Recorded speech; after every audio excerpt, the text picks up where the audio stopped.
Well, medyo ano ko dyan, that's a very concerning development yung sinabi ng NBI, no? Sinabi ko na nga kanina, unless merong malinaw na paglabag sa batas ang ginagawa ng mga kung sino man, nasa Europe ka man o nandito ka man, hindi sila dapat nakikialam dito. Para kasing nangyayari ngayon, sinabi nila yan, para takutin yung mga tao na magsalita. Alam naman natin yung issue tungkol dito kay Duterte. Ako mismo, if you follow my Facebook and my blog, na against ka sa mga ginagawa ng Duterte administration, no? Pero may karapatan ang kahit sino man na magsabi ng anong gusto niyang sabihin hanggat hindi ito nagva-violate ng batas. Magugustuhan mo man yan o hindi, but that's how society works. That's how a democratic country works. Hindi mo pwedeng sabihin na, ikaw, pag sinabi mo yan, hindi namin nagustuhan or mali yan, yari ka. Huling ka namin. Kasi, alam mo, kailangan natin ng gantong malayan talakayan, ha? Sa isyong ito. Kasi nga, baka pagising natin bukas, bawal ka na magsalita. Goodbye na. Isang senior researcher ng Asia Division ng Human Rights Watch sa Pilipinas, si Ginoong Carlos H. Conde. Sir, magandang umaga po, Kakaloy. Ay, magandang umaga, Ted. Magandang umaga, DJ Chacha. Salamat sa panahon. Anong comment nyo dito sa inyo ba napanood yung pong nangyaring hearing sa TRICOM tungkol po dito sa sinasabing paglaganap daw ng fake news, sir? Well, unang-una, agree naman tayo dun sa premise ng hearing, na kailangan talagang tingnan yung kung paano lumalaganap nga itong fake news at bakit nangyayari ito, sinong naapektuhan, at anong pwedeng gawin para masawata ito. Kaya lang, medyo uneasy ako dun sa ginawa nilang pagtatanong. Kasi kung papakinggan mo yung mga kongresista na nagtatanong sa mga resource personnel, parang sabi nga sa English, parang score settling na. Para tipong, okay, ginawa mo to, binanatan mo ko sa vlog mo, ngayon ako naman ang gigisahin kita. Parang ganun. So, nawawala sa focus yung kung ano ba talaga yung gusto nilang mangyari. Pero ang ano namin dito is, overall, Ted, ang tingin namin sa mga ganitong proposal na maglagay ng batas on fake news, bad news itong fake news, batas na to. Kasi nga, while nare-recognize natin na merong responsibilidad ang otoridad na na labanan itong fake news. I mean, hindi lang otoridad, lahat. Hindi ito dapat gawin at the expense of free speech, free expression, tsaka yung karapatan ng kung sino man na magpahayag ng opinion nila. Yun ang pinaka-basic namin na posisyon dito. And the basic question is, how do you define fake news? Well, isa yan sa mga tanong dun sa kasi ang sabi nga ang punto nga ni Attorney Trisi Angeles, yung isa sa mga tinawag doon is that yung fake news sa iyo baka hindi fake news sa akin, at may fake news pa, nagbabago. He even cited Galileo. Medyo may punto naman siya doon, no? Pero kasi ang kasi natin dito, dapat ang magsimula ka doon sa word na news, hindi pa doon sa mismong sa fake. Ano ba ang news? News is fact-based, verified, dumaan sa proseso ng mga professional na mga journalists kagaya ninyo. Ako dati rin akong journalist, I know exactly what that is. Ang problema kasi dito, itong mga vloggers, mga nandito na tinatawag natin mga peddlers ng fake news, they're not really journalists. Mga vloggers lang ito, nagkaroon ng pagkakataon na magsabi ng kanilang mga opinion dahil nga may platform. Actually, ang tingin ko pa sa mga yan, mga propagandists na ginagamit yung platform. So, I think kailangan din kailangan i-define yung fake news kung saan ba siya nag-a-apply, kasi hindi mo pwedeng sabihin na yung isang vlogger na nag-comment, sabihin natin mali o hindi yung komento niya, tatawagin mo kaagad na fake news. In the first place, news ba yun? So, yung mga ganung klaseng parameters.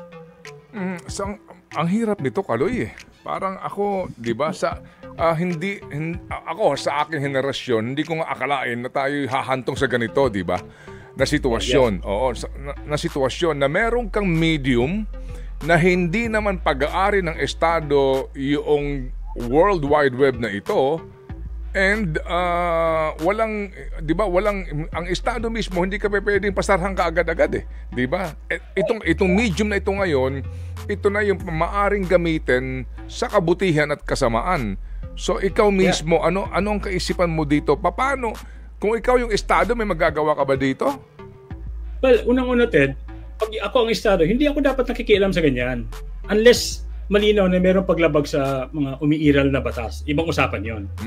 Pag ikaw, sabi nga, di ba, kung magsumigaw ka ng sunog sa isang pack na sinihan at may namatay dahil sa stampede, dapat kang habulin dyan. Yun, makukonsider mo yun na fake news siguro in some ways. Pero again, it boils down to the responsibility of the individual. Pero hindi dapat pasukan ng estado yan eh.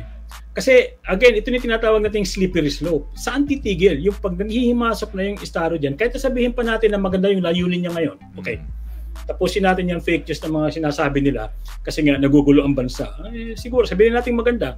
Pero at what point do you stop? Na okay, from now on, lahat na lang ng sasabihin ng mga critics, masasaktan ka. Ang tendency mo ngayon ay ipasara mo sila. Yun ang ano doon. Danger. Ang danger doon.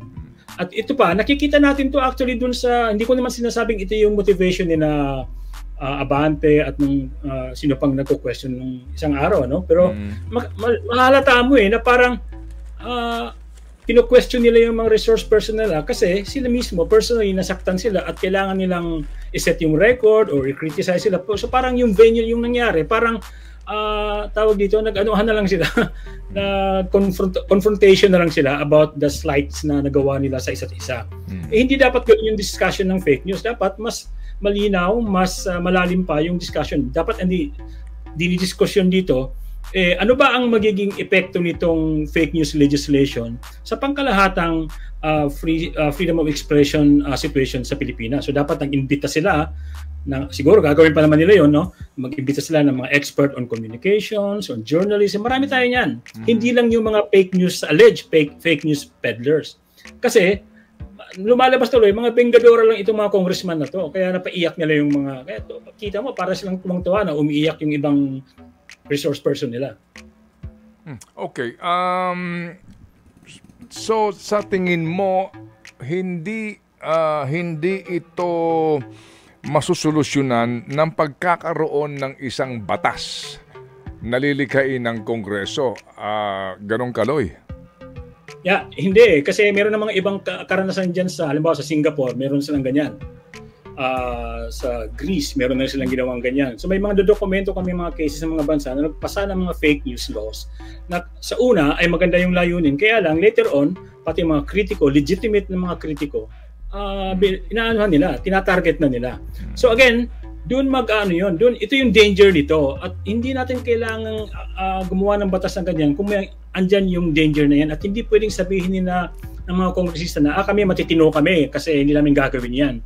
But sila siguro matitino. But paano kung sa next session ng Congress or sa next administration or paano pag nagkaroon ulit tayo ng Duterte administration, anong mangyayari? So, ang dito, tingin ko, ang pwedeng lumaban sa fake news ay yung ginagawa ngayon na fact-checking ng mga media outlets, ng mga even by vloggers themselves.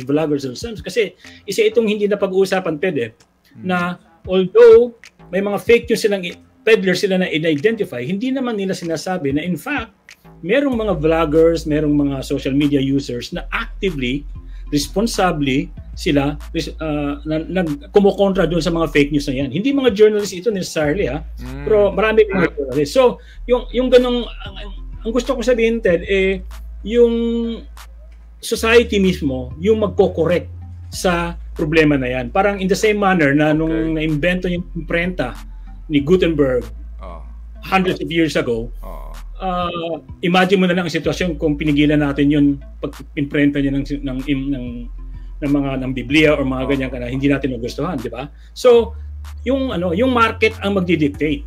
Yung mga fake news peddlers na yan, tingin ko, mawawalan din ng relevancy yan sila pagdating ng araw. But this is just one of those things na wala tayong choice kundi we have to live with this, but also deal with it hanggat maaari na kaya natin gawin. So, wag mag-forward ng fake news kung alam niyo naman. Tingnan niyo ang galing yung balita. So, sitahin niyo, totoo ba to? Mag-rely po sa mga tingin niyo ay credible sources of news, mga websites ng mga newspapers, media outlets. Marami naman hindi naman nawawala. Ang problema lang dito kasi, napakadali nang i-spread yung fake news dahil sa social media. again, doon din yung labanan, social media din. So ngayon, may labanan sa TikTok, sa Facebook, sa YouTube. So merong ano yan, kung hindi natin nakikita, Ted, pero antindi ng labanan ng fake news tsaka mga ayaw sa fake news sa social media. Okay, fact checkers, no? I mean, meron na kami nakapanayam diyan, isa sa mga mga nangunguna, no, sa mga grupong ito. Yung nga lang mostly Kaloy, ito ay volunteers lamang, no? Kumbaga, kung may oras kami, magbibigay kami ng oras. Hindi talaga full-time ang gano'n ng trabaho, no? Kasi nga, pati sa mga media entities din, siguro may isa, dalawa, tatlo, no, na in charge dyan. Pero definitely po, hindi ganoon kalaki ang resources. Pero kapag ang kalaban mo na ay pinagsanib na pwersa at paano kung may nagpopondo na sa kanila, na dumadami sila kasi nga kumikita sila. And then, sabi nga ni Director kanina, monetized yung kanilang mga accounts, di ba? So, sa ganung punto na labanan, sabi mo nga, eventually, they will cease to exist siguro, no? Pag wala na naniniwala sa kanila. Pero sa ngayon, na parang hindi pa nga sila nagpipik at ang kalaban mong mga fact-checkers, hindi naman ganun din kalaki ang resources at ang kalaban mo, grupo ng may resources. Paano kaya yon? Well, dalawang bagay dyan, Ted, no? One thing to keep in mind is that nakakalungkot lang na yung companies like X or Twitter tsaka Facebook ay tinigilan nila yung fact-checking nila. Yun, isang nakababahala yun, definitely. But also on the other hand, as a former journalist myself, I'm a member of the Board of Trustees of the Center for Media Freedom and Responsibility, and we talk about these things.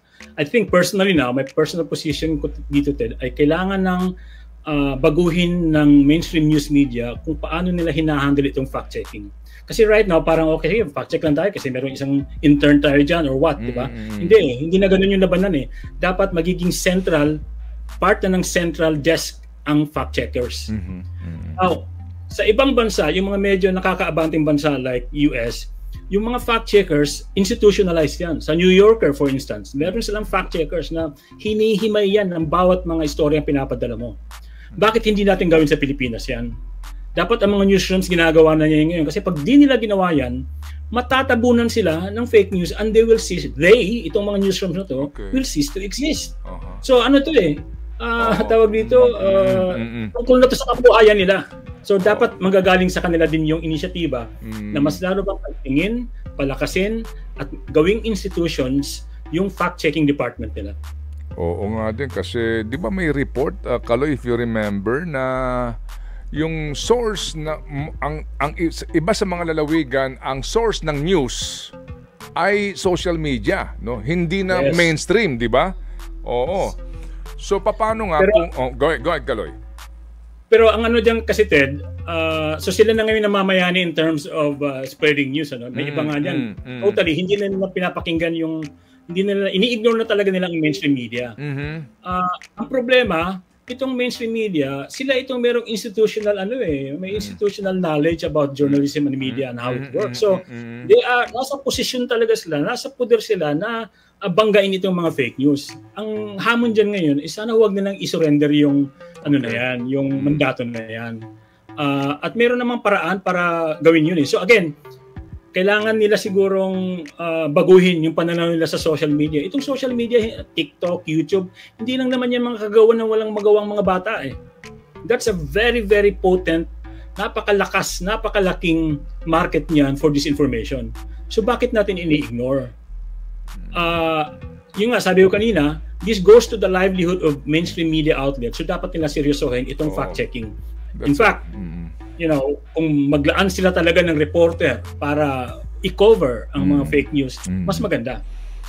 Well, Kaloy, that's really eye-opener ito. Pagbukas pagmulat sa mga mata ng mainstream media owners, and management, na pag-isipan talaga ito kasi nga ngayon ang buwelta nitong mga siguro alam mo na ang fake news peddler ang mainstream. Di ba ngayon narinig natin kahit dito ngayon sa nagko-comment sa amin, kayo ang fake news, di ba? So maganda nga rin yan, Kaloy. Tingin mo, sino ang dapat magsimula niyan? Well, sa broadcast naman mayroong organisasyon, ang tawag ay KBP. Alam mo naman yun siguro, yung NUJP, no? May mga samahan, no? Anong tingin mo? I think andyan yung mga grupong yan for different reasons. Okay, may kanya-kanyang mandato yung mga yan. Merong mga bagong lumalabas ngayon ng mga grupo na mas pa sila for sectoral, for instance. Diba, yung Movement Against Disinformation, yung MAD. Okay. Medyo CSO yun, hindi yun media, but maraming membro to. So may mga ganun dapat. Pero I think also, fundamentally, itong mga grupo na to, NUJP, KBP, PPI, they need to put fake news or coverage of fake news or combating fake news at the center of what they do. Hindi na ito business as usual. Kasi may mga pagsusuri like instance may studies ang Reuters Institute for the Study of Journalism. Sinasabi nila doon kung paano pala yung fake news at kung paano ito nag-spread sa social media. Ito tayo hanggang ngayon press corps pa rin tayo dito. Ganun pa rin yung ginagawa natin 10 years ago, 20 years ago, yun pa rin ang ginagawa natin dito hanggang ngayon. Na hindi naman natin sinasabing masama. Kaya lang, may ibang challenge na itong lumalabas nga, itong fake news and disinformation. And this goes right to the heart of their existence, of their livelihood ng mga mainstream media. So, ang tanong ko, bakit parang tila walang ginagawa ang mainstream media to make sure na 5-10 years para mabuhay pa sila? Because lalamunin talaga sila ng disinformation pag di sila na umaksyon. Well, hindi lang sa lalamunin ka ng disinformation, talagang lalamunin pati yung iyong sa totoo lang, to be more pragmatic about this, Kaloy, even the advertising pie ngayon. Yeah, exactly. Oo. Exactly. And also, consequently, Ted, nabanggit mo na siguro to, consequently, yung publiko natin, sila ang kawawa. So, siyempre, partisan sabihin ko na ang mainstream media or the usual non-social media ay sila yung vanguard ngayon ng facts. Medyo mahirap din sabihin minsan yan kasi may mga kasamahan din naman tayo sa media talaga namang mga mali-mali naman din minsan kung mag-report. Pero at least meron tayong mga proseso, may mga disciplines, may mga professional set of standards tayo na kaya nating i-follow kung seryoso lang tayo. So, this is a moment for media to really, I wouldn't say reinvent themselves, pero really take stock kung ano yung andyan para labanan itong fake news. Hindi naman ibig sabihin nito mawawalan silang revenue pag nag-ano sila ng fake news. Kasi marami namang mga NGOs international na nagfa-fund ng mga media to fight fake news. In fact, for a long time, ang Facebook, ganun ang ginawa nila in media outlets in the Philippines, like in countries like the Philippines. Nagbibigay sila ng mga grants to fight fake news. Ang problema lang, nanalo si Trump, wala na yan sa Facebook. So merong iba na ginagawa pa rin naman hanggang ngayon. At tingin ko, dapat pa rin tuloy pa rin gagawin yan. Pero on the other hand, Ted, at hindi ko ipinopromote ang specific na media outlet dito, like Rappler or what. But Rappler is doing this. Community building. That's where you start, I think. Para masawata mo itong fake news. Because sila yung audience mo eh. So, mas outreach, community outreach, and then, making education a key component of your own media work. Hindi lang ito pag-report ka lang, but meron ka dapat, effort to really educate your community about the dangers of fake news, about why we need factual, truth-based information. And I really think part na rin ng social responsibility ng media network. Yung maglaan ka ng pondo para ka makapag-hire ng mga tao na gagawa nito. Kasi definitely, kailangan mo ng pera. Para mag-hire ka ng tao kasi, di ba? I mean, yun nga ang realidad ngayon, no? So, napakainam nito, Kaloy, ng ating pinag-usapan. Sana nga mahaba-habang ating oras. Pero I'm sure, hindi pa itong ating huling ugnayan, kasi magpapatuloy itong mga hearings na ito. And of course, definitely, hingi kami sa iyo ng iyong mga punto na ngayon na tinatangkilik nga natin dahil ito'y pangmulat sa ating kaisipan, Kaloy. Salamat, Ted, at JG Chacha. Hindi ko narinig yung boses niya, pero salamat ng marami.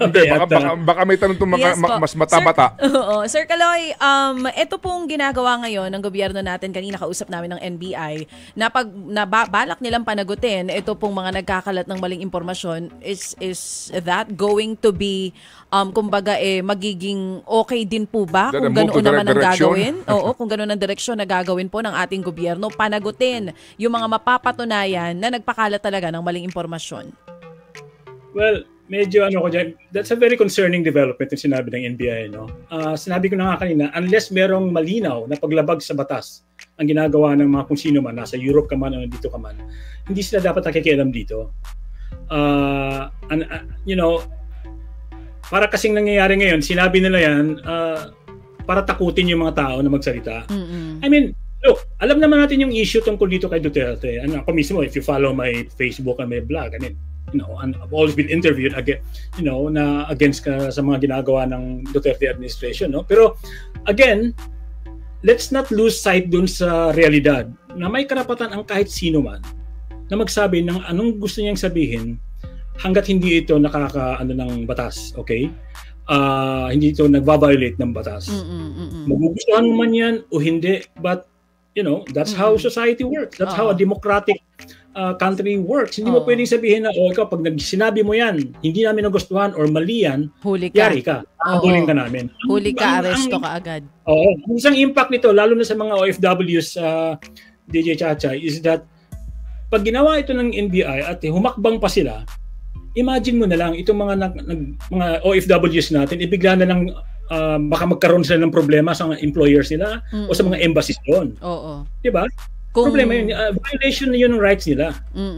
Nagagets namin yung point dito ni Sir Kaloy. Sir, siguro last na lang sa akin. Kanina nabanggit nyo na yung fact-checking, yung role ng mainstream media in combating fake news. Pero social media literacy, mula po sa pinakababa, kasama sa edukasyon ng mga bata, pwede rin po bang gawin yun? O kailangan gawin yun.